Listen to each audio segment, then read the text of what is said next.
Good evening and welcome to the October 17th, 2018 meeting of the Gaithersburg Planning Commission. The first item up is the approval of our minutes from October 3rd, 2018. Is there a motion, please? Mr. Chairman, I move that we approve the minutes of October 3rd, 2018 as read to the record. Second. It's moved and seconded. All in favor, please say aye. Aye. Opposed? Abstain. I wasn't abstain. present. Okay, so that's 401. Thank you.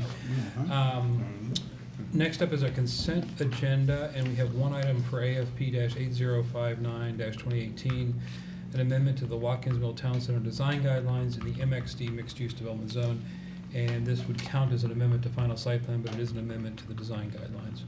Any questions for staff on the consent agenda? All right, is there a motion, please? Mr. Chair, I move that we approve the consent agenda as presented this evening. Second. It's moved and seconded. All in favor, please say aye. Aye. Opposed? That passes unanimously. All right, that takes us to our sign permit agenda, and there's one this evening for sign -17770-2018 and sign 17771-2018 at-home signs at 209 Kentlands Blvd, an icon sign approval, and allow signs to be over 100 square feet in the MXD Mixed-Use Development Zone. And presenting from staff is Jasmine Forbes. Good evening, Jasmine. Good evening. Staff before you present two sign applications for the at-home department store located at 209 Boulevard in Zone MXD. You can see in the aerial the property that's outlined. That's the at-home property, which is the former Kmart building. The applications come before the Planning Commission because the proposed signs contain image of a house silhouette, which is considered an icon. Icon signs require Planning Commission approval per Section 24-212J of the sign ordinance, and the applications also come before the Planning Commission because both of the signs are over 100 square feet. In Section 24-212 C2 of the sign ordinance, signs for large single retail businesses over 100 square feet of gross leasable area may exceed 100 square feet with Planning Commission approval. Currently, the at-home store is approximately 102,888 square feet in size, so they're kind of qualified to have a sign that's over 100 square feet. I want to note that on August 1st, 2018, the Planning Commission granted an amendment to final site plan application for the renovations for the exterior for the at-home building, but at the time when the plan was reviewed, the signage was shown, but it wasn't the final approval signs. And we noted that the staff will have to come back at a later date to present the signs before the Planning Commission. So the first sign is going to be approximately 230 square feet, and that's going to be located at the front main entrance of the building that's facing the parking lot. And the second sign is going to be approximately 118 square feet. If you can't see in the aerial, but because of the garden center canopies in the way, but it's going to be located right on the side of the building facing Quince Orchard Road. So there is a sign package for the Kentlands Shopping Center, but it only identified sign locations for major tenants such as Kmart and Lowe's, and really didn't discuss anything about icon signs and size. So it's staff's opinion that due to the large size of the tenant facade, a larger sign is needed to provide kind of a visual wayfinding for pedestrians and vehicles. And the large sign really doesn't create any kind of visual clutter on the front facade for such how large it is.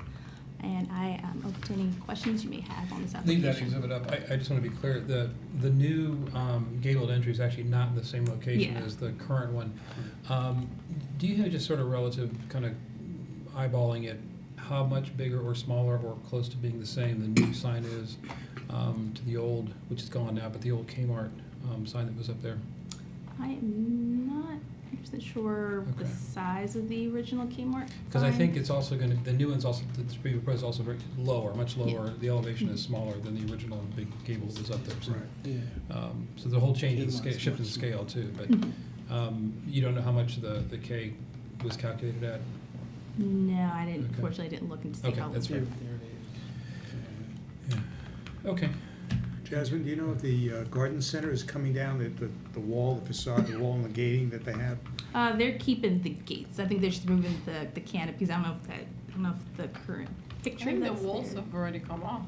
If you drive by it. By the garden center? Oh, yeah. They've taken all those down? Mm-hmm. So that's where the sign, because that's the sign, the second sign that you said would be located. Mm-hmm. And there were trees there facing Great Seneca. I don't know who's gonna be able to see that really, other than somebody who kind of goes around that backside for the building? I mean, is that the only other place, the only two places that they want the signage? They just want the signage on the side On and the the front side. of the building. Okay. All right. Is the, and I didn't see it when I was reading, is the sign internally lit? Yes. Yeah, Both okay, sides are I didn't lit. see it in the discussion, but thank you. Okay. Any other questions? Is anyone here to comment or testify in this application? Okay. Seeing no one, then what's the recommendation, please? Staff recommends that the planning commission, based on the exhibit submitted, the staff report, findings, and recommendation grant sign -17770 -2018 and sign -1771 -2018, the at-home signage finding in compliance with section 24-212 of the city code with no conditions. Okay. To start the discussion, any issues with an icon or the icon as proposed? No. Any questions about that? Is that Okay. the standard logo for this particular, that brand logo, or is this a unique logo for them, I believe that's their brand. their brand? And this is the first one in this area, I Right. you said I've never heard of that home Right, until right. Okay. right? Okay, how about size? I think one of the things to maybe think about, and it's not a good or bad thing, but I just want to note that their actual facade design integrates the sign. It's sort of one big holistic, in a way, sign or icon or identity, I think, for the store, which I think is a good thing. That's a Right. comprehensive way to think about marketing and branding the business. So I think in that respect, trying to make it smaller might actually undermine the quality of that whole composition. The other thing I think is worth noting is all of the major access points to the store this building is set back considerably from where all those points Yeah. are. So they do have a certain, I think Jasmine mentioned wayfinding, but certainly recognition from the street. And I think with this facade study, they've also proposed to bring it down quite a bit from where the current signage is, which might arguably be too high or too, much more prominent than what this will ultimately look like. So I don't think with all those taken into consideration, the additional size is really a detriment. But anybody have anything else to? Jasmine, do you know what the percentage over the allowable size is For the sign? So for the large single retail businesses, there are over 101 square feet of gross leasable area, can exceed 100 square feet. But the rest of the signage will have to meet that 10%. Yeah. So facade. is it 10% over, 10%, I don't recall the exact square footage that you just read. So I'm wondering what is the percentage over the 100 square feet? See, Well, it's less than the 10% that's Yeah. allowed. Right, Okay. right. So, Yeah, I think so. I was doing the Considerably less calculation. than Yeah, 10% right. allowed. It just violates the 100 square foot within one Right. sign. Yeah, and that's what I wanted to That's get at, actually the that- question is how much bigger than 100 square feet is this sign? Mhm. 230. It's so I the think front it's- is 230 square There, feet. okay, so Right. it's, Yeah. so it's double. Right. And then the Double. sign on the side's 118, so it's over 100 or 18 square 18 feet. square feet Yeah. over. Okay, so the front side is, 200% of what it's allowable right now by Yeah. the code. Mhm. Right. For a single And sign. we did not have time to compare what the Giant has, because Right. most And of the Lowe's. Giants And have I pretty did large look They have at big, yeah. Lowe's, and Lowe's signs is Correct. currently over 100 square feet. Right. Yeah, it's in proportion to the other large box stores that are. And I don't think that aesthetically, when you look at it, it's not offensive, it's not obtrusive. I think it fits right into the design of the architecture and facade of the front of the store. I don't think it's imposing, even though it is 130% larger or whatever. Well, I get that. I get everything Uh-huh. that's being said about the proportion of the space, and I agree. In the context of within itself, it fits that profile. However, Mhm. I have a natural gut reaction against just continuing to allow things that are completely oversized and that belong elsewhere. I think that Is your concern about establishing a precedent of Precisely. moving over? But that's why it comes to us, and that's why we look at in each individual, and we. And while I agree with you, Yeah, I think that, right. Good point. okay. I mean, that is the reason why we have to look at each individual one. And I really struggle with that too, I'll be honest. Because what's the point of having a rule if you always, break it. yeah, so, And that's where I find myself, I think that we keep moving this, Right. this But you line have every to time. remember that we are reviewing thousands of signs a Yeah, year, right. and you're seeing Mhm. just a maybe minuscule. 7 to yeah. 8 of the changes. Yeah. So percentage-wise, it's not really a precedent. Right, And I think the other thing, for context, this pits a typical sign for a small inline or small freestanding pad site building at that 100 square feet, let's call that the guideline or the rule, against a very few at this point, big box type Right. facades Right. that exist in the That's city, which I true. think are now, I mean, it's a relatively small number of them, and I think consistently they, and I don't wanna name specific brands, but just picking off some of the home centers and things like that, they consistently are larger than 100 square feet, but within the context of their very, very large big large, box right, size, big box, right. have been looked at in terms of the proportion and appropriateness for the size. And this- Yeah, Yeah, I think the genesis of the 100 square feet was to make sure that a 25 by 30, 20 by 30 foot storefront for a Radio Shack or something, not that it exists anymore, but, it doesn't end up with something True. that's oversized, right? So And I get that. I just- 10% restricts them to 60 feet. I don't want you to understand this as I'm having I'm necessarily against it. I just want to make sure that we understand that. Yeah. Right. And I think the the record is- principle behind what we're doing, and so. Right. That's a good point. So the record essentially reflects that this is very much a discussion about an unusual facade size or an unusually large retail component. Mhm. I think that's important. All right, any other questions, concerns, discussion? questions, Okay. Any concerns moving forward? No. Okay. Is there a motion, please? Mr. Chairman, I move that Excuse based, me, I'm sorry. We need two motions, one for the icon, one for the size, or? they're combined together. They're No, just one. Just two, fine. okay. All right.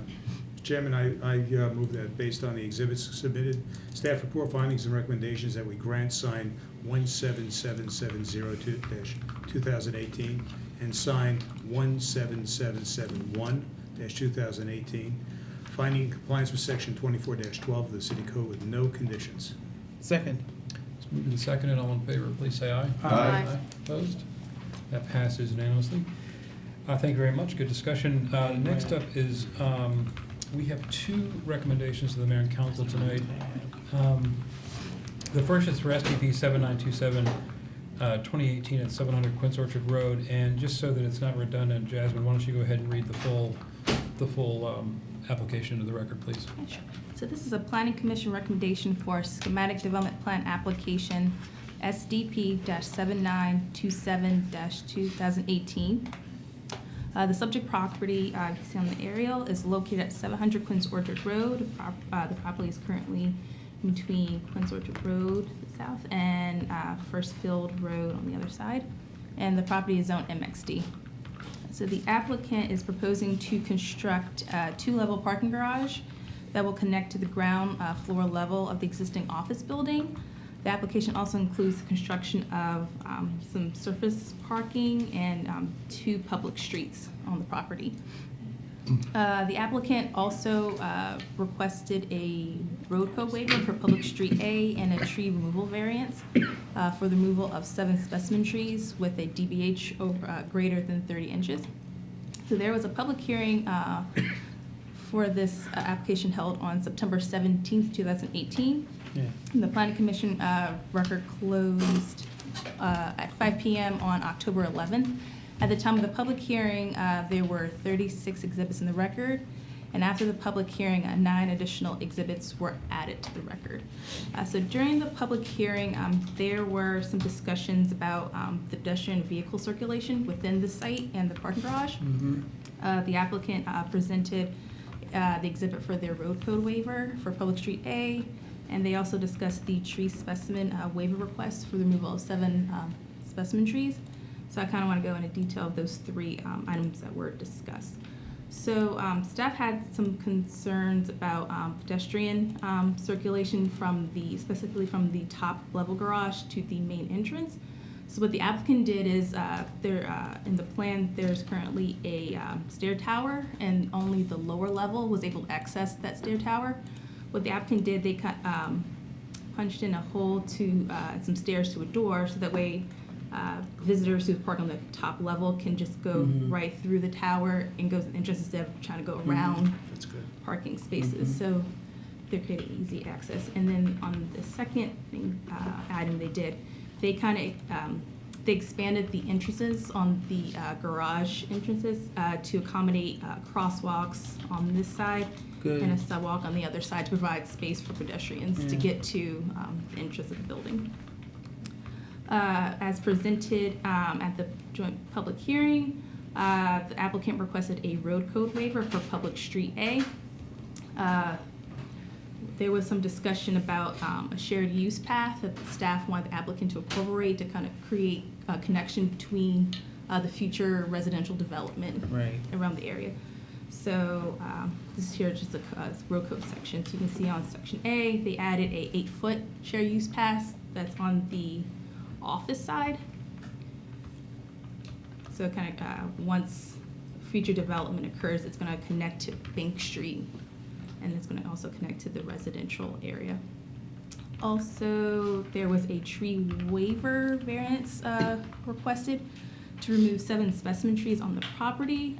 The plans were reviewed by our environmental planner, Andrew Benjamin, but it was noted in their table that they identified a tree 15, that was not on their property, but they identified the tree they're trying to preserve it during construction, but if they can't preserve the tree, they plan to remove it. But staff notes that you can't remove Yeah. a tree that's on someone else's property, so there was a condition added that if the tree has to be removed, that they have to receive approval from the property owner before a permit has been issued. And I forgot to mention about the road code waiver. Our Director of Public Works, Mike Johnson, and our Fire Marshal, Ivan Hupperson, has also reviewed the road code waiver and found that the road code was adequate and provide traffic movement, and had approved the road code waiver. I do want to mention that the revised plans and the record is Exhibit 40 in your record. So I open to any questions you may have. Okay. If you wouldn't mind, put the revised site plan back up. It was the exhibit you showed, the circling, the couple of areas of concern. And I think it was actually the one before that. There. And just kind of get everybody clear one more time. We had a lot of discussion. I think it really had to do with pedestrian access. So first scenario would be if you're on the walkway on Quince Orchard Road and walking onto the site, there's a walkway along the new road that also connects to the entrance of the building, right? So we've got that cleared up. If you're on the upper deck of the parking structure, there's now a safe path back into the door, which was kind of that version. And if you're in the lower at-grade parking that also goes under the deck, but extends out past that, there's a safe path in through the door, access to the building there. So all of those points of access, wherever you're coming from, you can get there. And then the new road allows a pathway that crosses the site from behind the building. It doesn't go anywhere yet, but ultimately will, and it's all connected now. So there's no real, a pedestrian can access the site from all 3 sides essentially safely. Is that fair? Yes. That's great. Good. Any other questions? Our record's closed, so we're really in discussion, and I think the applicant really went out of his way and listened to what we had to say. Yeah. And I'm very pleased with what I see so far. Right. And I look forward to seeing that building change color as well as develop. They took the windows out of it. a lot of work going on over there. Yeah. All right. It's, no, I think it's a great first step in breaking down some of our large parking lots in our Right. underused office environments. So breaking this down, making a slightly more pedestrian scale block, in the eventual master plan is this is a great first step, great first phase, and good urban planning. So very happy about it. I just have I would like to have one slight modification to the first condition. I would just like to see the word in approval, where it says applicant to receive permission. I would also like to say written approval there too. Okay? placement. So we'll change permission into To written approval. Right, okay. That's fair. Actually, on that sort of a similar vein, Jasmine, could you tell me what the concern is from the city on having the bond for the extension of the new road, why that's a condition? So in the sketch plan, let's see if I can bring up the overall. So you can see on the sketch plan, there's currently a proposed future street, a connection to connect to street, Bank Street. Bank Street. So Yeah, that yeah. condition's kind of to just ensure that, that road is built in the future. Okay, but okay, And usually, we did a similar agreement for Hidden Creek, and the bond was submitted, and then it was submitted by MI Homes for their construction, but when the apartments came through, they're the ones that actually did the building and did the construction, and then the bond was released back to MI Homes, who didn't have to do the construction. So it's something that we need to work with the applicant, and that's why we put it on at the end of the issuance of bond release for the commercial portion. So there's time to work with all the property owners that are involved with that. but what this would do is protect at least the funds to have it done if they all couldn't agree on who was gonna fund it, is that the point? Yes. Okay. Because we don't have any problem enforcing the need for it, because it's on the sketch plan and we could Right. not approve a site plan that didn't fulfill that. But Yes. you're more worried about having the actual construction done, I guess. Yes. Yeah, okay. All right. Makes sense. Good. Mhm. Any other concerns? I didn't actually let you do the formal Yeah. recommendations. Yeah, right. So So please do staff, that. so staff recommends that the planning commission, based on the evidence and testimony submitted to the record, and the findings in the final staff analysis, recommend approval of SDP-7927-2018 and associated road code waiver and tree variance to the mayor city council with the two conditions. And just note the revision to condition one. Right? So as revised, right? Yep. Okay. All right, any concerns, questions, discussions? All right, is there a motion, please? Mr. Chairman, I move that the planning commission, based on the evidence and the testimony submitted to the record and the findings in the final staff analysis, recommend approval of SDP 7927-2018 and associated road code waiver and tree variance to the mayor and city council with the two conditions read into the record. Second? It's moved and seconded. All in favor, please say aye. Aye. Aye. Opposed? That passes unanimously. Good to see this moving forward. Yeah. Thanks, Jasmine. All right, next up, and second item for mayor and council recommendation is STP-7362-2016, the Kentlands Apartments. And again, Jasmine, if you don't mind, I'll let you read the whole It's the thing. into Jasmine the show. It is truly the Jasmine show today. So this is a planning commission recommendation for schematic development plan application, SDP-7362-2016. You see on the aerial, the subject properties are located at the corner of Great Seneca Highway and Quince Orchard Road and is zoned MXD. So the applicant is proposing to construct a 365-unit apartment building, 7-level parking garage, and 5,800 square foot assembly and amenity space. The new apartment building is proposed to be constructed over in 2 phases. So the first phase, which is this section of the building, and that's going to contain 271 units.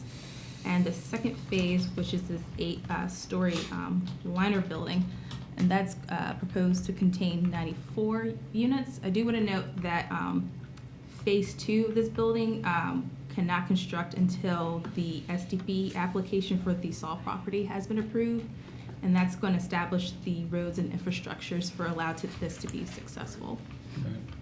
Right. So the joint public hearing for this application was held on February 6th of 2017. And during the course of the meeting, there were discussions of student generation rates, traffic generated from the new development, vehicle and pedestrian circulation, and the new entrance along Great Seneca Highway. So based on the comments that was generated from the public hearing and to allow the applicant to address those comments, the mayor, city council, and the planning commission's records were held open indefinitely. Since then, there were 3 work sessions held on March 27th, 2017, July 10th, 2017, and January 22nd of 2018. And during the last work session on January 22nd, 2018, there were 2 outstanding concerns that was raised that need to be addressed, and that was the entrance along Great Seneca Highway and the applicant to work with the Colonnade community to address some of the concerns they have resulting to this development. On September 20th, 2018, the Planning Commission at their regular meeting announced the closing of their record on October 10th of 2018. Since the closing of the Planning Commission's record, there are 165 exhibits currently in the record. So the applicant since then has submitted revised schematic development plans, a memorandum of understanding between the Colonnade, and a weaving analysis.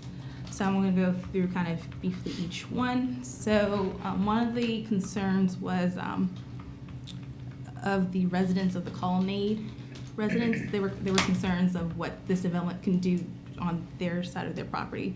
So the applicant has met with the Colonnade Community Association, has finally come up with a memorandum of understanding, and then within that memorandum of understanding states that the Colonnade and the property owner has come to an agreement with some of the concerns they had, and they approved the project, and that is Exhibit 158 in your record.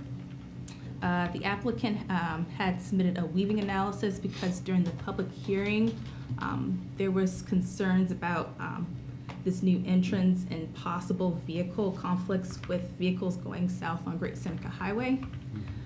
So the applicant had submitted an analysis to address those concerns. And also, staff had the applicant to reach out to SHA to kind of discuss maybe if there's any alternatives to further help with this new entrance. So the applicant submitted a kind of a graph or table of 3 items that was discussed with SHA, and there were 3 alternatives that were discussed, and SHA had no opposed to those 3 alternatives, but they felt that the original design and the entrance was the better design, and they felt that that this new entrance would benefit the development. So staff is supportive of the schematic development plan, and staff's opinion that the applicant adequately addressed the comments that was raised by the City Council and the Planning Commission. And I do want to note that this is the first step in the application process. There is still a final site plan stage that we need to go through. So it's kind of the final details of this plan will be addressed at that final site plan stage. Staff feels that this plan will further the visions and the goals in the 2009 master plan and the 2000 strategic plan. This applicant is providing MPDUs, which is needed on that side of the city, because currently I think there's no MPDUs on that side. There was a goal to provide higher density in the city's activity center, and this development will provide a higher density. This development will also provide a more housing stock to meet the city's projected future population growth. In my notes, I noted in the 2018 population document, currently a lot of the projects in the pipeline will meet the needs for the populated projected growth for the city. So this development is going to provide more housing for that population that's going to come into the city. And also, this development is going to provide just a different type of housing stock for current and future residents in the community.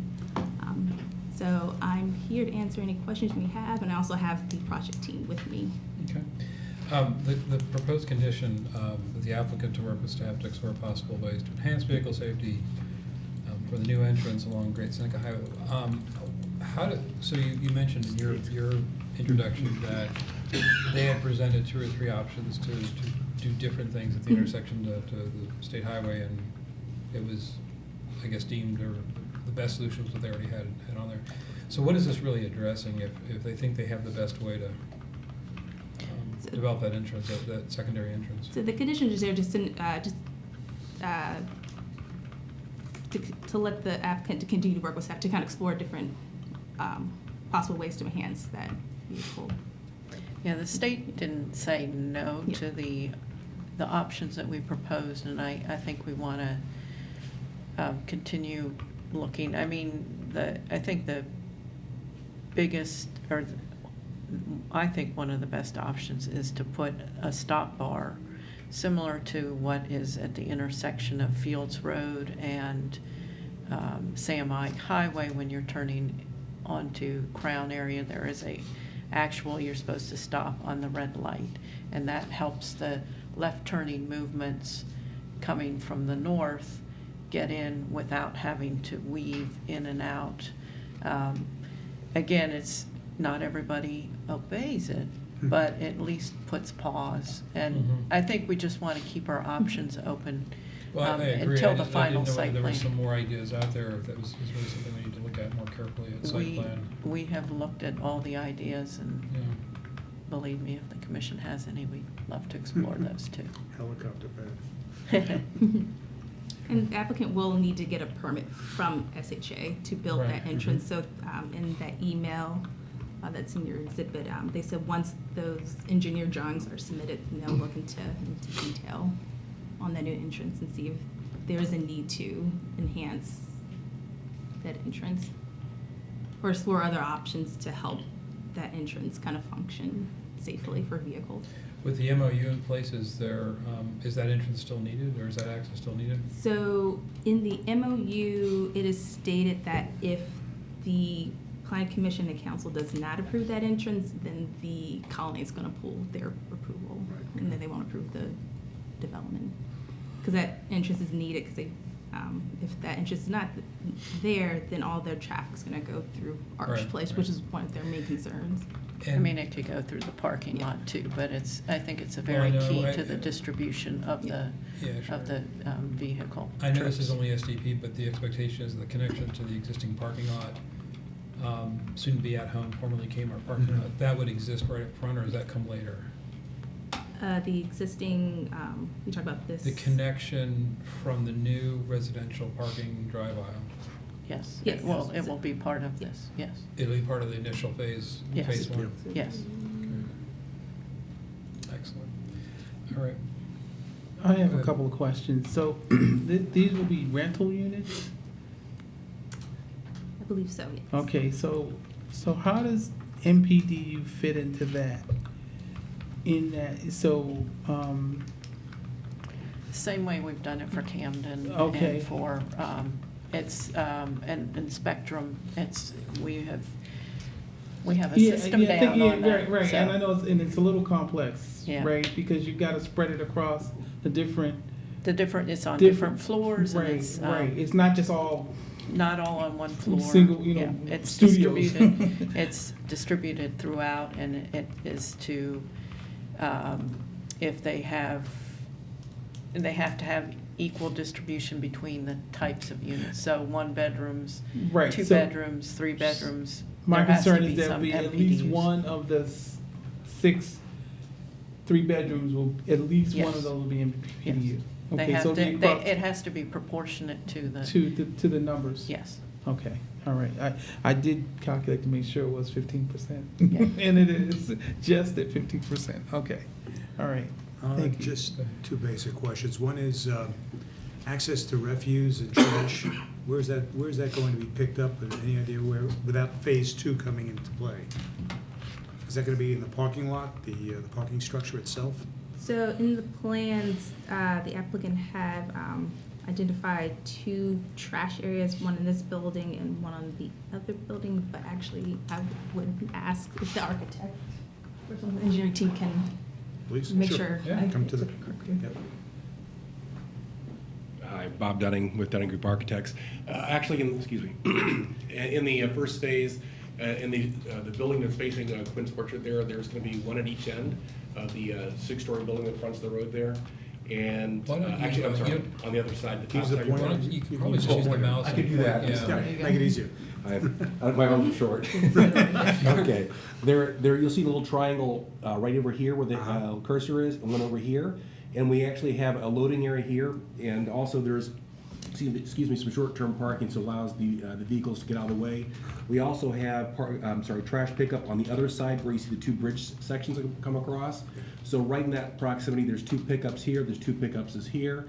And then in this phase one access road that we have behind, Still be open, right? there's trash pickup on the back corner of each one of the heels of the building as well. Another question would be, and it's just an observation, is there any provision for making a monument sign at the corner of Quince Orchard and Quince Orchard and Great Seneca, identifying not just the project, maybe Kentlands or something along those lines? We hadn't talked about that before. I know it looks like there's a piece of artwork somewhere at the beginning, at the entrance over there, but I don't know whether that's something that we discussed at any point. There are a We brought it number up. of public utility easements that kind of would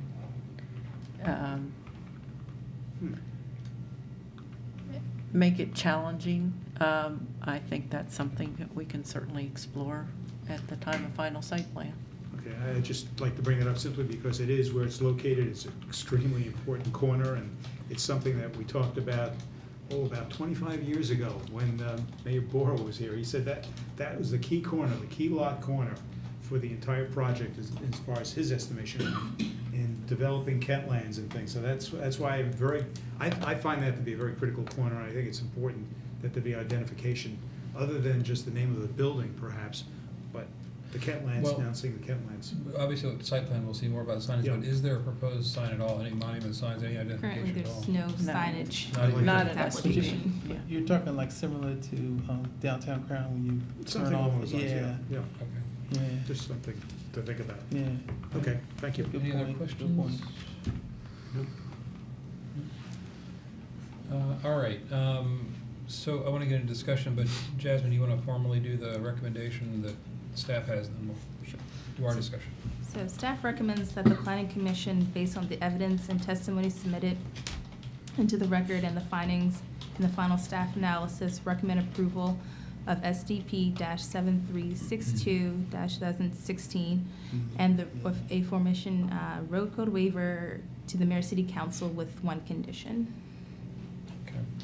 I don't want to oversimplify this, but I believe over the course of the numerous public hearings and work sessions, there were sort of three fundamentals. One was the sheer scale and size of the proposed residential unit buildings themselves. The whole question of access both through the colonnade and onto Great Seneca Highway. And then the second was the cross access with the colonnade, and this third was the access directly onto Great Seneca Highway, and it's really unusual proposal there. So, commissioners, how do you feel this has been resolved in terms of the overall scale and size of the residential buildings? Any volunteer, any comment? Is there a section, I mean, I looked through as I was trying to pull it up, I couldn't see a section comparing the colonnade and the massing of the space, of the new building. With the math. The section through the new building into the colonnade? Through that street, how is the massing? I think that was helpful in the previous stages. Can we go on with the discussion and then get back to the answer Okay. so Absolutely. Jasmine has a chance? And Any other comments on the overall size? No, I mean, I'll just comment in general and say that, we've been pursuing the overall master plan for a couple decades now, and it's really exciting to see the final piece on that corner come in. And I know it was that we've been fussing with the details now for a year or whatever, and I think it's a better project for it, for both, frankly, both for the applicant as well as the city. But really, just at this point, sort of from an SDP standpoint, I'm just really excited to sort of get this last piece of that corner puzzle done, so that we actually can put up a real community. So it's great for me. I love it. I think it's a great project, and I'm excited to see it go up. So. Okay. No, Any other comments on I like the idea that there are individual apartment entrances on the first floor. I think that makes it very interesting and attractive and unusual as far as Right. anything else that Yeah. resembles anything else in the city. It makes it a real urban street. Right. Because you have people Right. coming in and out of doors, Yeah. sometimes. They'll still park behind and walk in the back door, but at least you get the fighting chance to, somebody on that street Right. thinks that somebody might come out that door. It Exactly. creates an Right. entirely different public environment. And I think it's good to reinforce the idea that there was some early discussion about having retail as part of this, and I think we've gotten to a good place in terms of it, not diluting the retail and commercial that already exists adjacent to the site, but also do something that activates the street without necessarily turning its back entirely on the street without Right. having something there. That's great. Trudy, I have a question, and you may take us back. Thank you. When Archstone was coming on board, it was supposed to be rental, and then it turned into No, it was Condo. supposed to, the colonnade was supposed to be, But that was, it okay. was supposed to be rental, Okay, and then right. mid-construction, it turned into condominiums. condos, right. Right, so, and then we put something in place to, and not prevent it, but at least that Well, there's a to- process. That we, Right. there's a condition in the zoning ordinance that Right. you need to establish whether it's gonna be condominium. And if you establish it's condominium, then you have to stick with it throughout the project. Right, And so, this is, right now is rental, rental, right. so, doesn't mean they can't change their Right, minds, but, exactly. But not right, through the construction process. right. Yeah, okay. All right, any other comments on the overall building? I see Good. Jasmine, Yeah. on my screen, I'm looking at this section, but this is from the previous iteration. It's not from the current iteration, and I just wanted to call This the is- attention that, This is from the Exhibit C. current, um, and if I could get concurrence, this is the current, This represents, I'm sorry, this represents the correct height. okay. okay, so the massing hasn't changed, It changed from the original iteration. Yeah, but the applicant did do something on the side of the building, on the face of the colony, to break up that massing, but the height's still the same. So they kind of did this, like a step Yeah, back. right. On the I'm facade. perfectly okay Yeah. with what is proposed. I just wanted to make sure that that information made it through or Yeah. through the package. And then my other concern is just primarily architectural. I think that we're still struggling to fit into this, into the context. And right now, I just feel like I could plug this building into Key West and it would fit perfectly with that context. And sadly, that's not a compliment. No. Need some more teal. Absolutely, and so I know that we're not discussing that, but I think that it has to be paramount to being the face of Kentlands. If we're going to approve a multi-family development of this density to be the front facade or the introduction to our development, it has to have very distinct architecture, and I don't think that it achieves it right now. So let's discuss that for a minute. I don't disagree. How does that play out at SDP? Because technically, we don't really Yeah. invest any kind of approval on architecture until site plan. However, since it's yeah. been offered, Right. since the images are there, and there's something that looks fairly well developed, how might we manage that moving forward? And I'm kind of looking at Trudy and Jasmine. I'm not sure, because this is the preliminary architecture. It was established. It was modified tremendously from what was originally expressed, and at Yeah. our last work session, that was not brought up So, at that time, and it's at the, too late? after 2 years of process, Mhm.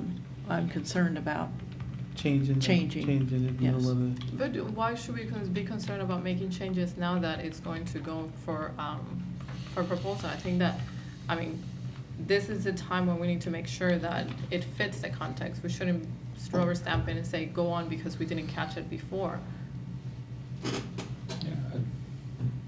as I understand it, we don't have the exhibits in the record tonight to make any final decision on architecture anyway. It is preliminary architecture, so there is some flexibility, I think, to revise it slightly, but again, I kind of agree with Trudy that All right, well, let's What about put a little more materials? discussion. against materials it. aren't, materials can change. Again, materials Right. usually aren't typically called out in the SDP level. But massing, window placement, story height, setbacks, that's Pretty all, I mean, much. the basic diagram of the building probably can't change, is that fair?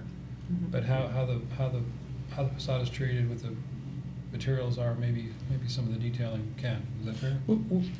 Yes. I think that both staff and the applicant would appreciate Some direction? some Yeah, direction. right. Because, That's what I was gonna say. you know, again, So Rufus, what are this you is, thinking? this is the direction that was given to the applicant from two From the- work sessions right, ago. Right, I So, don't wanna Can- I don't wanna debate the point. Right. Where we are in the process allows us to, There is flexibility. there needs to Yeah. be. I mean, obviously, we're not gonna change the rules on this one because there happens to be some time spent on work sessions, because generally speaking, the SDP is not the point at which we approve architecture, so. But respecting the idea that there has been a lot of eyes on this from various Right. folks, and it's been some time, I'm not suggesting that it's entirely wrong, but I wanna respect the critique that there's room to do something with this. And You know, personally, for personal reasons, I was not able to attend that public hearing, but I think because there was an omission not to mention it, that doesn't mean that it wasn't relevant to all the other discussions that we had related to this plan. I remember the architecture being paramount to the discussion. Yeah. And I think that addressing the other issues and understanding that there was, that the main concerns in terms of safety and circulation were addressed, does not negate the fact that we need to address the That's right. architecture. Well, let's turn that more on the positive note. Where would the critique be for you at this point? What would you? Right. Recommend. I What- think, what- I mean, it reflects the modern structure and development of multifamily, which would be very fitting elsewhere. I think that it has to look at the context of Kentlands, and address it and, you know, look at, more traditional, approaches. I think, you know, personally, I would take a drive down Connecticut Avenue and come up with a couple of ideas in which we could, address the massing, which is eloquently done, and several examples throughout DC.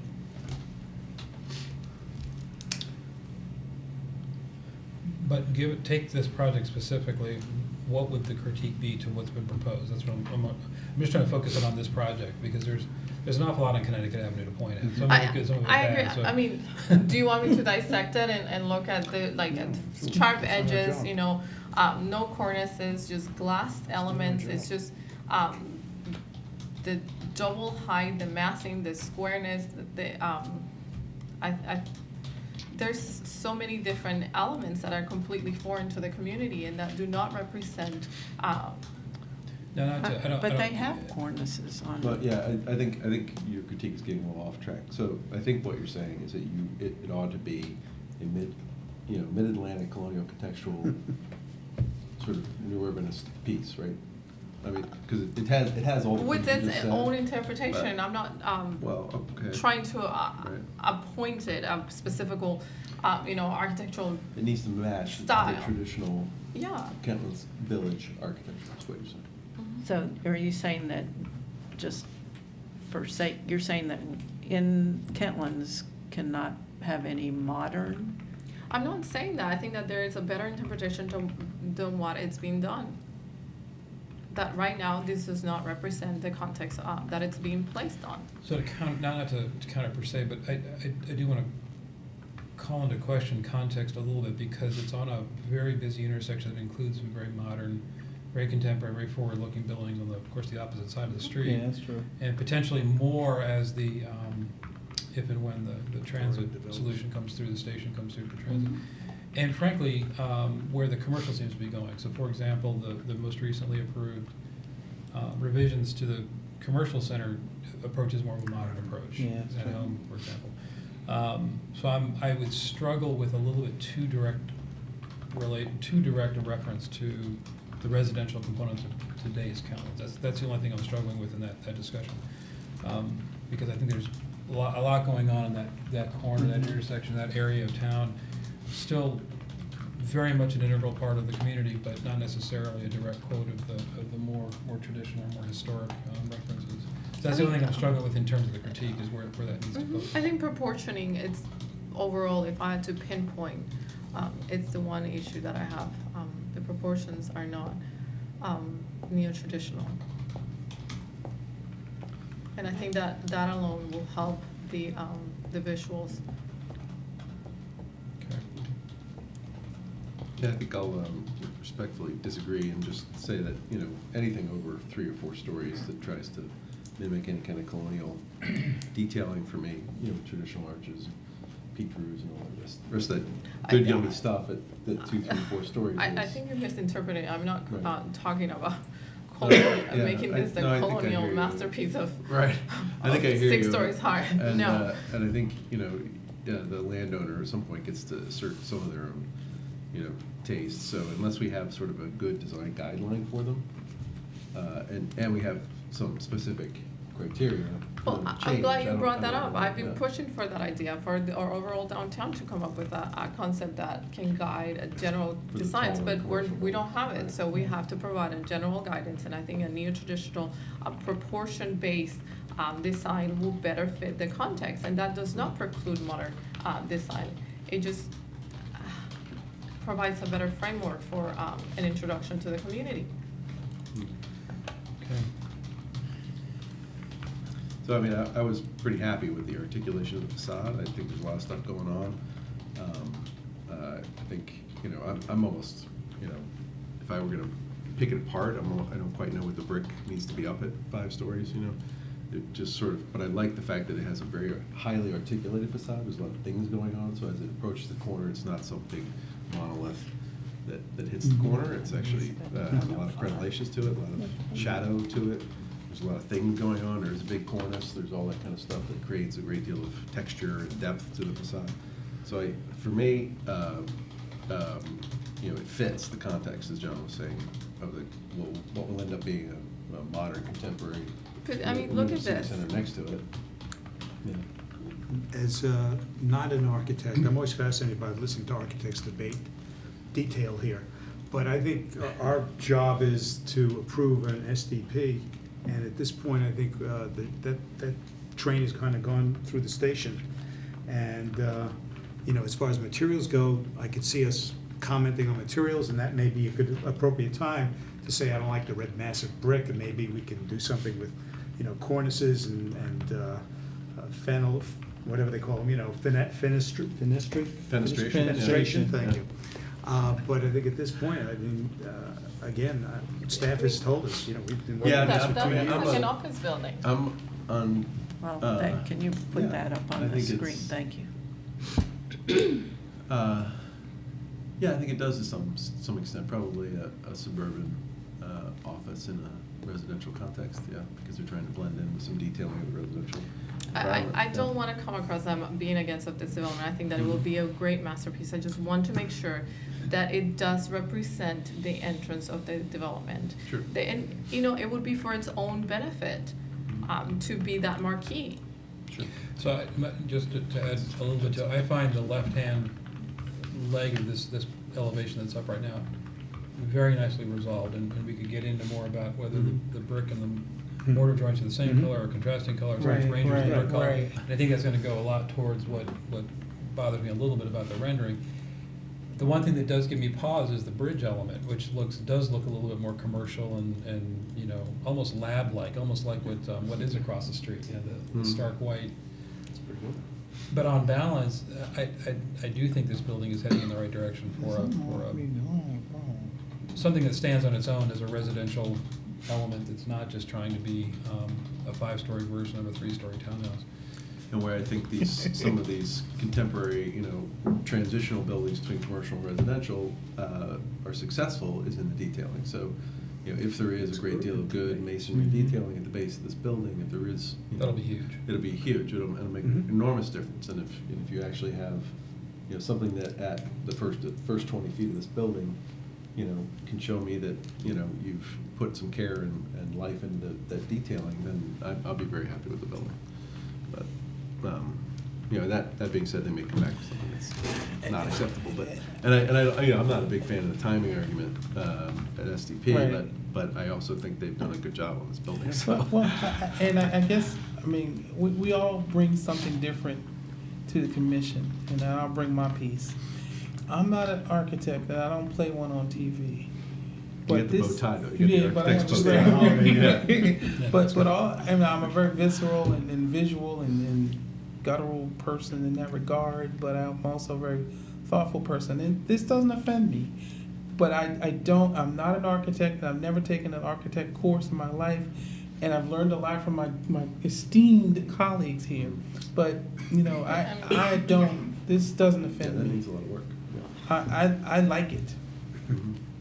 I mean, that facade, it really does need Yeah, help. this is a good example of what I'm talking about, the first 20 feet. So this needs a lot of care, right? It needs some work with the final site plan, but that's what. That's yeah, what that's the we'll next get step, to. right?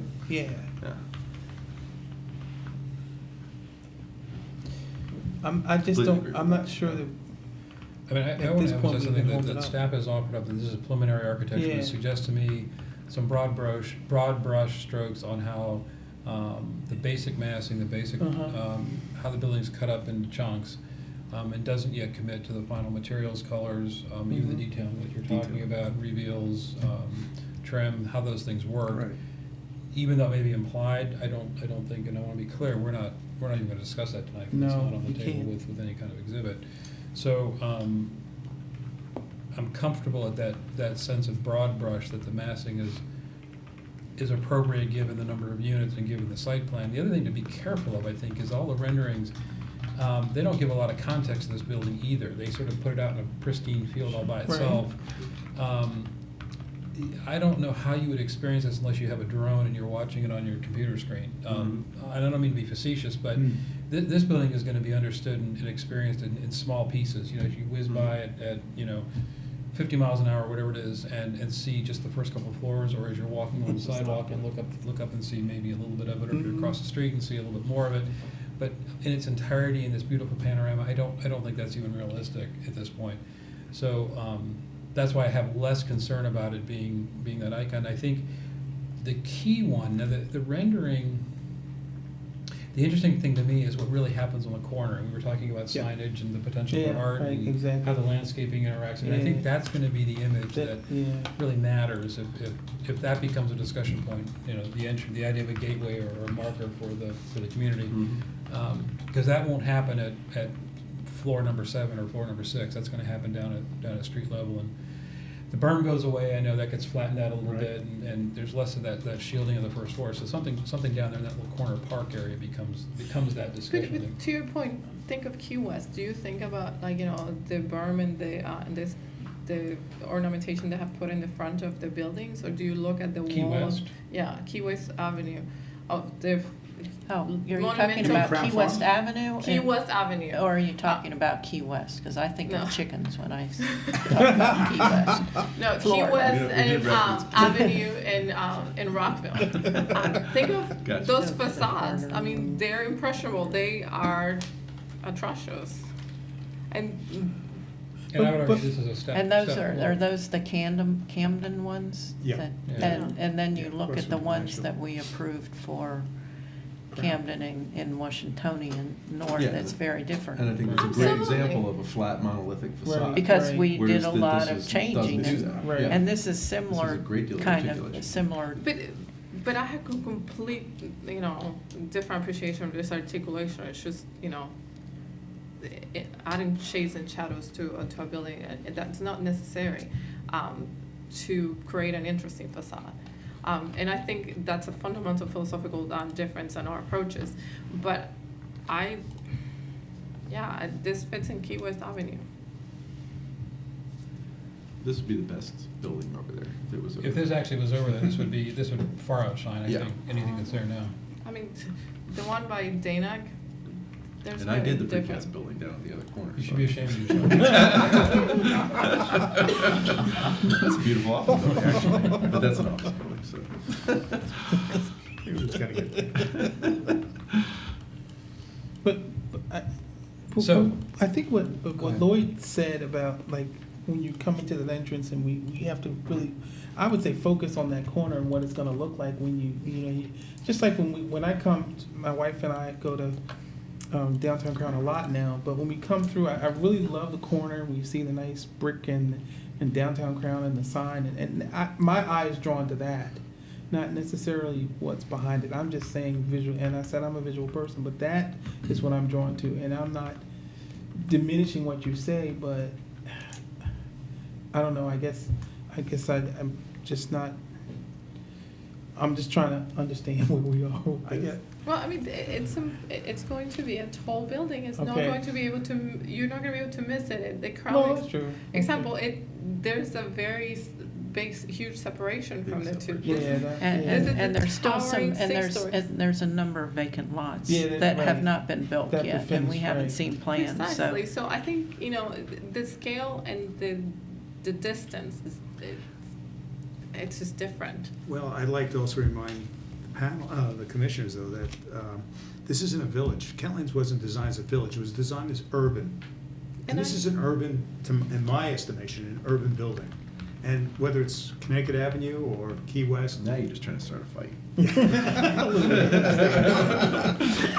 But I think it does emulate, it does show that it is an urban community, not just a village. And I think that there's an elegant way of categorizing and illustrating urban without becoming village-like. That's the dilemma. Okay.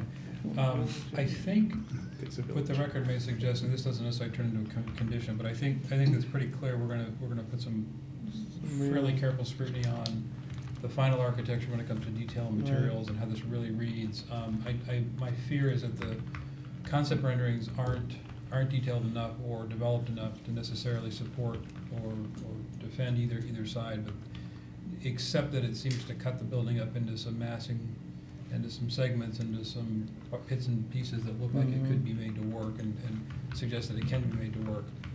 So that preliminary architecture comment, I think, is appropriate, and I'm not comfortable pushing back on the broad brush version of this. I think the detailing needs a lot more work, but, at this conceptual level, it's emerging as something I think a little bit more sophisticated than what we started out with, and a little bit more its own thing. I'm gonna take a sidebar real quick on the adequate public facilities analysis. Looking at that too. Where did this end up? Before we It move says, forward. it says at the time of approval, none of these schools within this Yeah, so cluster. had currently the served as schools are not. Yeah, I wanna get staff. Oh, on. I'm sorry. So currently, for the schools, none of the schools in the area are in memorandum at the time. Moratorium. Or more, I'm sorry, moratorium. And this doesn't push it past? Okay, which is gonna garner the criticism that we don't know how to calculate. Right. Or the school system doesn't know how to calculate it, but I'll grant and let that. It's in come. accordance with the city code. Yeah. At this You point. gotta, At this point. you gotta start somewhere. Okay. Right. Very good. Gotta have numbers at some Well, point. that's what I I'm just want to be clear, trying I wanted a to discussion on the Yeah. record that we acknowledge that the calculations may be, we may have, there may be critique on criticism in the record about what that number is, but it's still within the, as you said, within the city ordinance. Okay. And then I want to revisit one more time the access to Great Seneca Highway and the condition you've offered to say work with staff and what that might look like. I agree with that. I think there needs to be more work done to understand exactly what the traffic implications are, not from a traffic count, but how things move in and out and what safety issues might be in play. And as Trudy mentioned, there may be some small scale things that can be used to modify that. It's a fairly unique condition, and if it needs, revision the first year, the second year, the third year, the Right, 10th year, the right. 20th year, then. But at SDP level, I'm comfortable with that condition, I might take the word possible out. I think it is to explore ways to enhance vehicle safety, period. I don't think I think there's gonna be always ways to enhance that. We're being asked to make a recommendation to mayor and council about whether to approve the SDP and move this forward. I wanna ask a blunt question, is there enough on the table, to recommend not approving or to recommend a denial of the SDP based on the discussion tonight? No, in No, fact, there's enough no. on the table for me to approve it. Okay, I'll be clear about that. Yep. I agree, I think there's enough going on that's moved forward on this that it's time to move it forward. Because I think the details we're getting into have to be discussed in a site plan context, because I don't think we can take the SDP much further without, kind Right. of stepping over the bounds of Right. what an SDP is meant to approve. So with that, any other discussion or concerns we need to get into the record? I would just say, a good reference would be Scott Merrill. he does outstanding architecture in this scale, that it's neo-traditional. Okay. Applicants team catch that as a reference? Or maybe staff, you can Mhm. include that in the, How do you spell that? Merrill, Scott Merrill. Merrill Pastor Colgan, it's the firm. okay. Are there any other proposed conditions, or is the commission happy with the recommendation from staff? Mhm. Yes. Yeah. Everything? Yep, is- go ahead. Okay, very good. Okay. Did we cover everything? Yeah. Any other concerns, Jasmine? Nope. Okay. Any questions? All right, is there a motion, please? Mr. Chairman, based on the evidence and testimony submitted in the record and findings in the final staff analysis, move that we recommend approval of SDP 7362-2016 and the aforementioned road code waiver to the mayor and city council with the one condition as read to the record. And I'll just a note, I modified the condition slightly by taking out possible. Okay? All right. With the, If that's okay with you? yeah. Second. Say that again? Sorry. Would you modify? The To condition, I just scratch took possible. possible. Possible, just scratch it possible. Oh. Explore ways to enhance, just a little stronger language on that. You got a second before. No passive voice. Yeah. Okay, it's been moved and seconded. All in favor, please say aye. Aye. Opposed? All right, that passes unanimously. Did I get unanimous? Did I get that? Okay, thank you very much. Good luck. It's coming together nicely. Look forward to the next phase. Jasmine, is this gonna go to preliminary site plan or straight to final, do you think? Go straight to Straight to final. final. This Straight to final. is the preliminary site plan.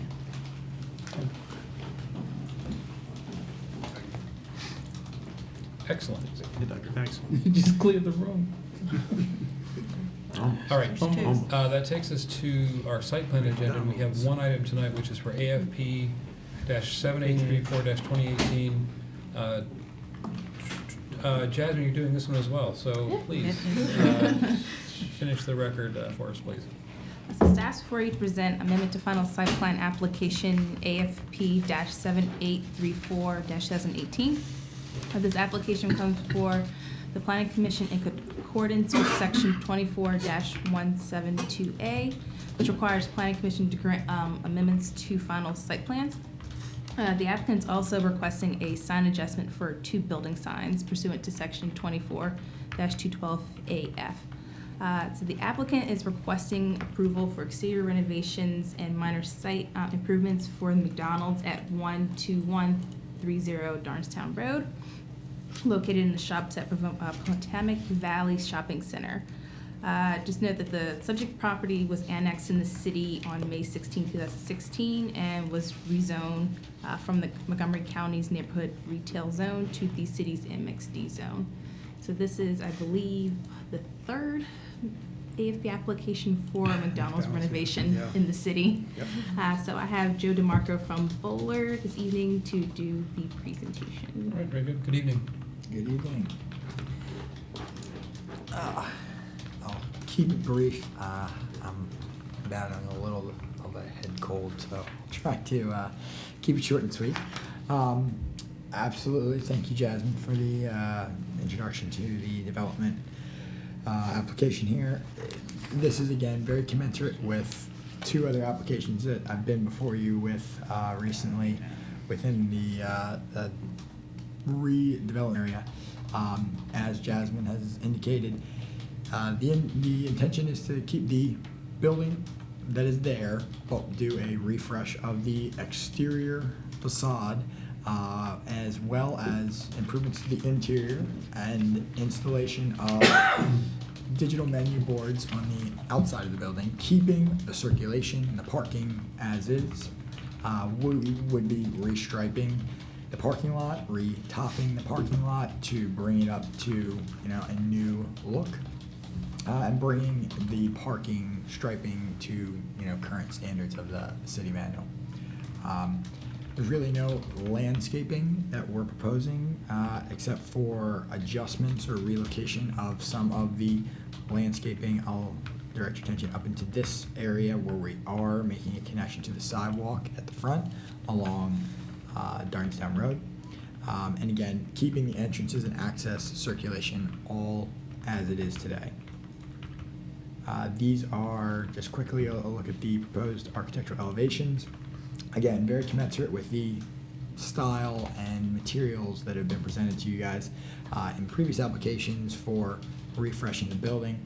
In effect, it will remove the mansard roof, which is sort of the angled roof that exists today, go with more vertical walls, and then the facade will be redone with maintaining some brick with a different coloration scheme, and then replacing that rooftop with ephes and aluminum, kind of a louvered paneling on top. And then the signage that Jasmine indicated is really just the new national program signage, which will include the identification McDonald's name and then the logo on 2 facades of the building, as well as a small welcome signage as well. And the application there, I think, is application because the logo itself is larger than, I think, the 12 inches that will be allowed. I think it's 36, or actually 3.5 feet in height. This is the other side of the building. This is the delivery side where you actually pull up and use the drive-through, and then this is the rear of the building here. Again, same material coloration scheme. The proposed signage, as I indicated, again, the logo, the welcome sign, which is rather small, just above the doorway. This is the logo sign. Again, that's actually 3.5 feet high. And then additionally, right here, these are the digital menu boards that would replace the existing menu boards. Again, keeping the same number out there that currently exists, just replacing them with the digital version. And then this is, I actually should go back to I'll go back really quickly to the site plan. This is pull forward spaces, which is effectively just ancillary spaces that are being provided here for folks in the drive-through lane to be able to pull into in high demand times. And that's just signage that's being posted there. No third window? Sorry? What's that? No third window? Oh, no, this one is not big enough know about to that. I accommodate. know. And again, this is just the standard clearance and, The last McDonald's we looked at. yeah. When they can fit them, that's their preference. When they cannot, Right. you see very upfront on the standards, yeah. It's gonna be a white paper soon. Evolution of the drive-through. I'll go back to the site plan. So in effect, that's really the presentation, and that's the intention. Again, very commensurate with what's come before you and several other applications. So your material color scheme, does that pick up on anything that's happened with the renovated center that this is a part of? So I think this was done to match the national standards with McDonald's. Okay. Are the flags gonna be removed? or What the flags stay? renovations? What's The that? flags. What The flag Wait, poles hold gonna on, be- hold on, I'm one thing sorry. at a time. What? The flagpoles will remain. Oh, I'm if sorry. that's the question. What tree Which were you one? asking? You said renovated center. So the former Staples, with this No, is it's a. not- This is a it's not different- state- that- This is the one on the other down side. off This of. is By in the the fire Dark station. Georgia High School. It's Potomac Valley Shopping Oh, Center. right. Right next to the high school. I'm That so that one sorry. hasn't come Wait, I yet. think we We'll approved actually that be one last before week. you guys. That's coming soon. That's- That one's coming That's soon. coming soon. That's not Stay this tuned. one. No. Stay tuned. The other So one's this is coming. by Did you QO. guys This look is at next it to on Q the, upgrade. did you guys look at it on your internal, Yes, That's yes. where I saw, okay, I'm Yes. sorry. Okay. So I get their agenda for their internal reviews, and I was paying, I'm sorry. Looking ahead. My question was about the flag poles. Are those gonna stay, or Those will remain. those will remain? And to that point, so will that sign with the M, will that go away? The freestanding The sign? freestanding The sign? The freestanding sign will remain as well. Okay. Just the way it is? Just Just the way it is? The only signage, that we're affecting is the building signage. Oh, Can't get the hamburger back? Can't control I'm that. gonna bring back McRibs. But I really like the fact that it has, that you've created the pedestrian access, because I know that there's a lot of Yeah. Yeah. students who Yeah. frequent that space, and so I think that creates a dignified access to this space without having to cross the roads or to do it diagonally, how it typically happens. Not that I ever frequent McDonald's, but Yeah, that's a good point. I hadn't actually noticed that, but that's a good point. All right. Fine. Go for it. All right, there is, if anybody's reviewing a tape later on, there is no one in the audience right now. Right, until we clear the To room. ask if they have their opinion or want to testify on this. So there is nobody.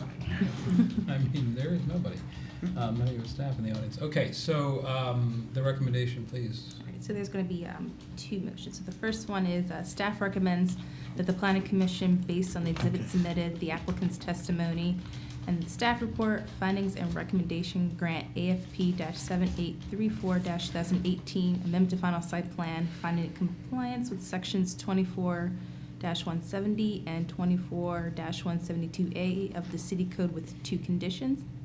And the second motion is staff recommends that the planning commission, based on the exhibit submitted, the applicant's testimony, and the staff report, findings and recommendations, grant approval to permit the 42-inch ancillary signs in compliance with section 24-213 AF of the city code. Okay.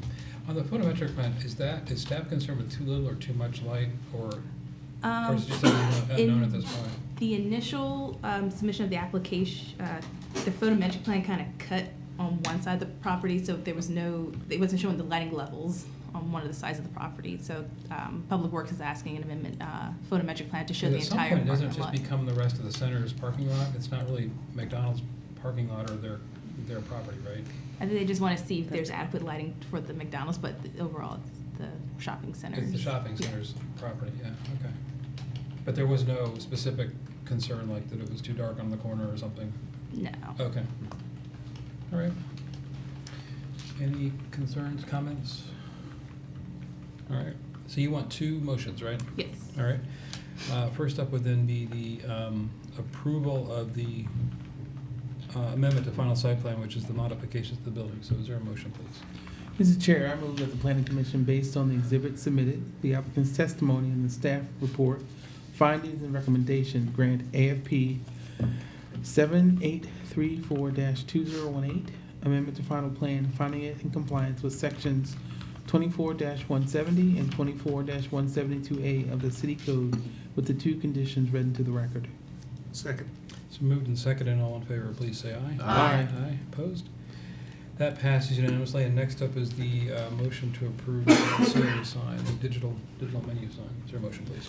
Mr. Chairman, I move that the planning commission, based on the exhibit submitted, the applicant's testimony, and the staff report, findings and recommendations, grant approval to permit 42-inch tall ancillary signs in compliance with section 24-213A paren F of the city code with no conditions. Second. It's moved and seconded, all in favor, please say aye. Aye. Aye. Opposed? That passes unanimously. All right, thanks very much. Thank you. Good luck. And looking forward to seeing the one on Quince Orchard Road. Sure, I'm sure. Evidently, looking forward to it. So I thought it was, I not only was looking forward, I thought that's what I was looking for. Which tells you something, don't make them all look alike. Right. Okay, this, next up is from the commission. Lloyd, may I start with you, please? Yeah. 2 points. One is that the lights on Kentlands Boulevard by the circle, both lights on the south side are out completely, which makes the crosswalks dark. You can't even see them, even though they've been repaved. I'd like to recommend that not only do they repair the lights, but they take the globes off the light, because the globes only concentrate the light, whereas when you take the globe off, it diffuses the light and has a much broader spectrum of coverage. There was one light that went out, somebody hit it a couple of months ago, and the globe came down, and it was great when it worked. It was much better than what we had. So I would recommend that they repair the lights, but take the globes off, at least for now, until we solve the problem with the lights. How's the bumper in your car? Yeah, I was gonna say, you don't have a rock. I can't reach this It's on the south side of Yeah. both The circles. south side of the circle Both. by Kentlands Blvd and Main Street. Both on the Liftwork side and on the Kentlands Banner side. Correct. I was just about to say that. Perfect.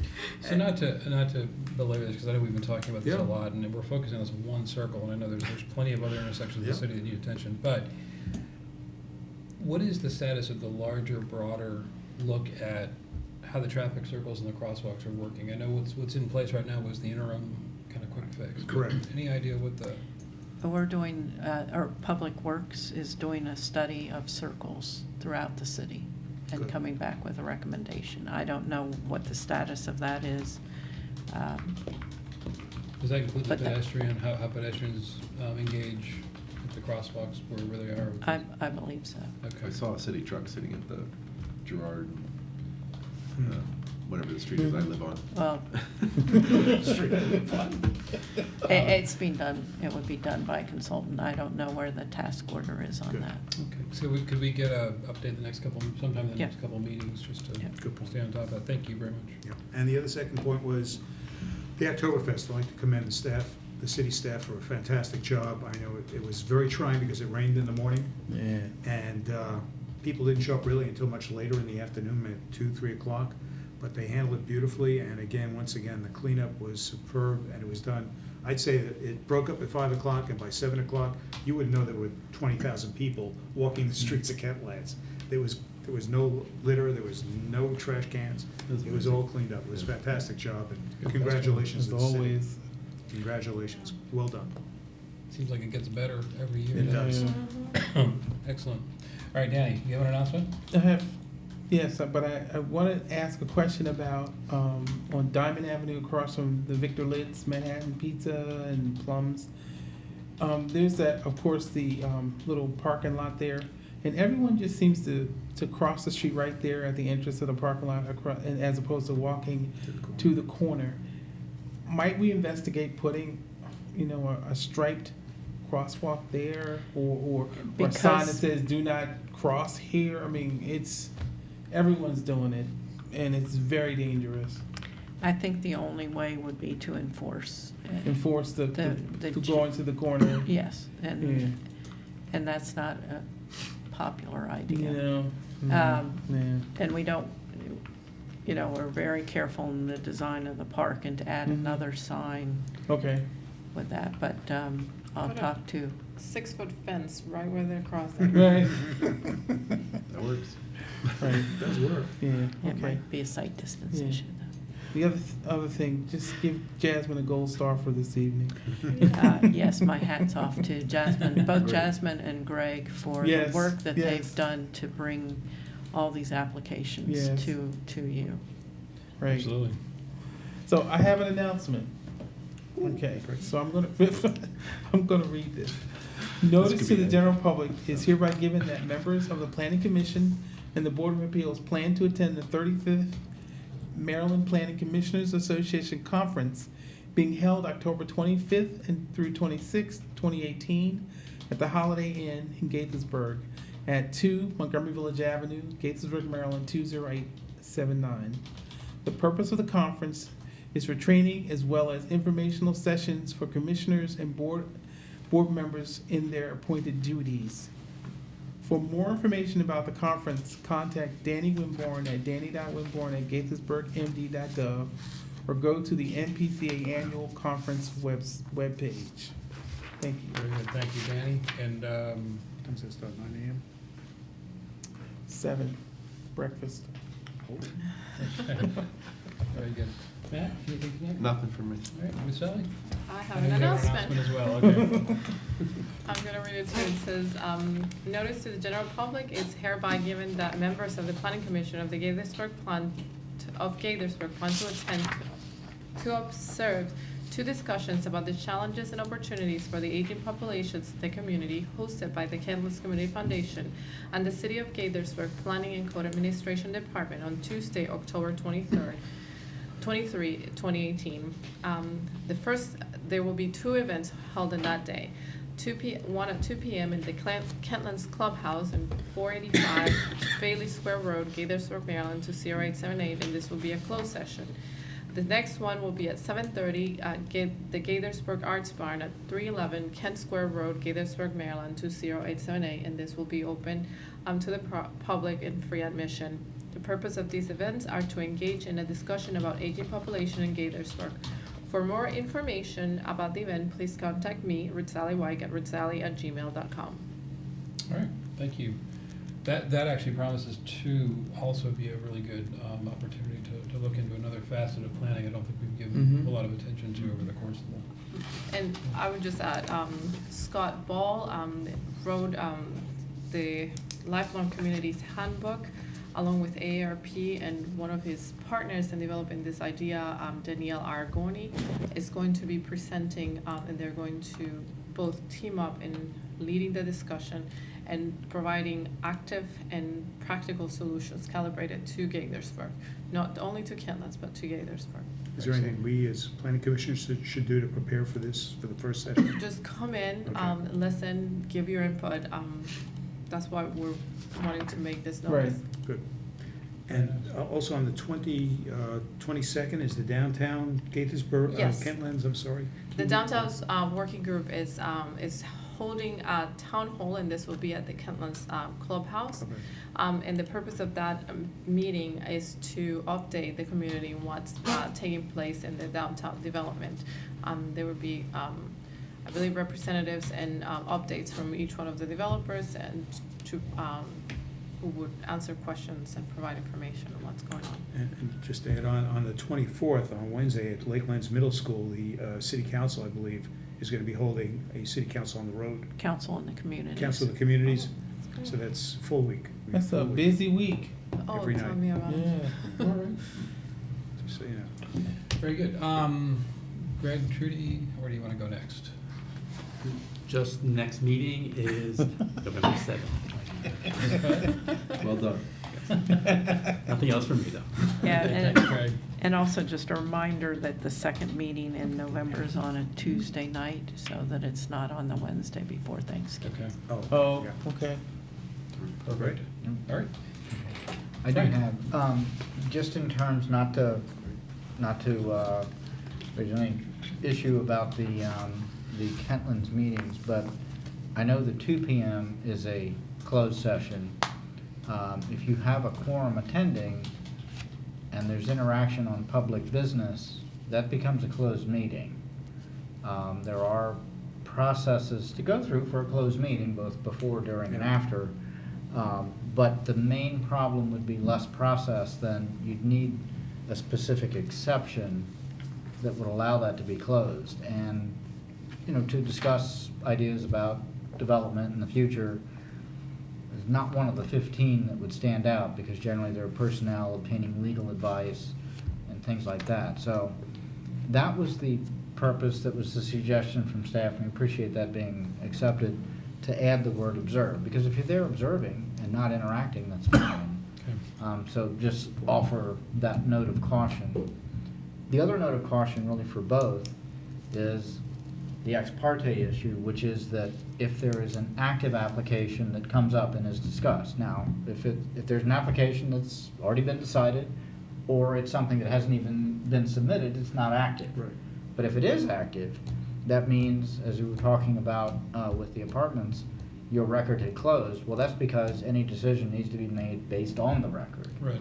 and not on outside information or what have you. The only recommendation we'd have there is, if there is an active application, the same interaction caution we would recommend, but if somebody does present something and the record's open, we would say for us to consider that Right. as part of that application, it needs to be submitted for the record. And if the record's closed, there's really not an opportunity. And that we would just recommend making sure people are aware of that. And again, that only deals with the fact that, and that's individual, that doesn't deal with the quorum issue, because each of you have that, the ex parte and making the decision on the record. But that's only if it comes up regarding an active application. Okay. So, the mayor and council's record for Kentlands Apartments does not close until October 26th, so it is still considered an active application. For the city overall, even though Okay, fair yours enough. is closed. Okay. Thanks for that advice. And I will also note that when I mentioned open meetings, we'll be giving the training on Thursday at 10, and actually we've got that organized. We'll have handouts and have the co-trainer, John Mathias, Frederick County Attorney. We're all ready to go. Good. Yeah, I got the slides today, so. Oh, great. Yeah. Great. All right. Anything else? If there is not, have a good evening. We're adjourned.